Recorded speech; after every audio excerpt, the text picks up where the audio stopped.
Hello hi, എല്ലാവരും സുഖമായിട്ടിരിക്കുന്നോ?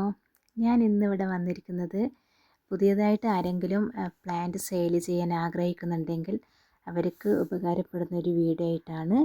അപ്പോൾ നിങ്ങൾക്ക് ഈ വീഡിയോ ഇഷ്ടമായെങ്കിൽ ഉപകാരപ്പെടുന്നുണ്ടെങ്കിൽ എന്തായാലും സബ്സ്ക്രൈബ് ചെയ്ത് കൂടെ കൂട്ടണേ. അതുപോലെ പ്ലാന്റ്സ് ഇഷ്ടമുള്ള ആരെങ്കിലും ഉണ്ടെങ്കിൽ അവർ ഒന്ന് എൻ്റെ ചാനലൊന്ന് സബ്സ്ക്രൈബ് ചെയ്ത് ലൈക്ക് ചെയ്ത് ഷെയർ ചെയ്ത് ഒന്ന് കൂട്ടുകൂടാമോ?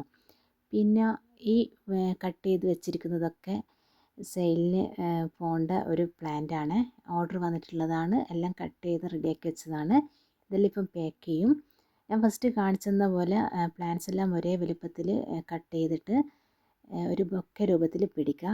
അതിന് ശേഷം നന്നായിട്ട് ആ പ്ലാന്റ്സ് ഒന്ന് വെള്ളം സ്പ്രേ ചെയ്ത് കൊടുക്കുക. സ്പ്രേ ചെയ്തതിന് ശേഷം ന്യൂസ് പേപ്പറിൽ വെച്ച് നല്ല ടൈറ്റായിട്ട് തന്നെ പൊതിഞ്ഞെടുക്കണം.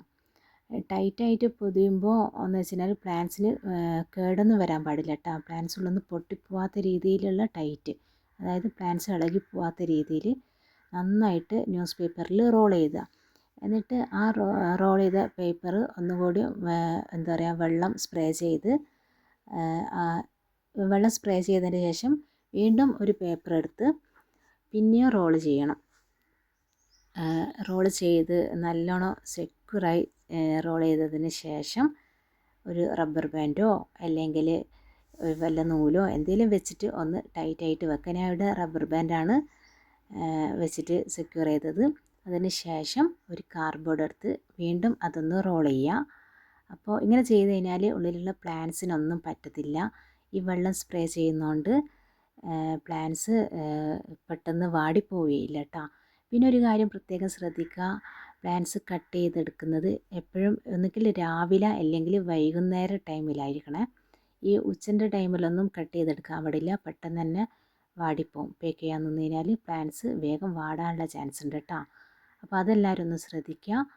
അതിന് ശേഷം നല്ലോണം ടാപ്പ് വെച്ചിട്ട് ഒന്ന് സെക്യൂർ ചെയ്യുക. നല്ല ടൈറ്റായിട്ട് തന്നെ ഈ റോൾ ചെയ്യുന്ന പോലെ തന്നെ സെക്യൂർ ചെയ്ത് ഒട്ടിക്കുക. പിന്നെ അത് എന്താ വേണ്ട, അഡ്രസ്സൊക്കെ കറക്റ്റ് വാങ്ങിക്കുക.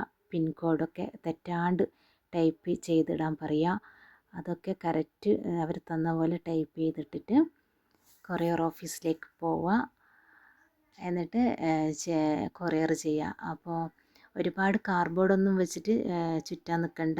വെയിറ്റ് കൂടിക്കഴിഞ്ഞാൽ കൊറിയർ ചാർജ് കൂടാൻ ചാൻസ് ഉണ്ട്. അപ്പോൾ മിനിമം 80 രൂപയാണ് കൊറിയർ ചാർജ് വരാറുള്ളത്. വെയിറ്റ് കൂടുമ്പോൾ 80-ൽ കൂടാനും ചാൻസ് ഉണ്ട്.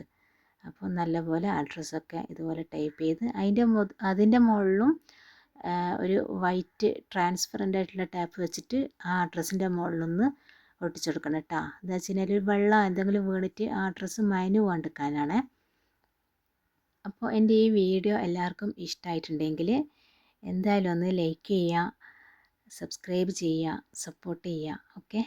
അപ്പോൾ ഞാനിവിടെ തിരഞ്ഞെടുത്തിരിക്കുന്നത് DTDC കൊറിയറാണ്.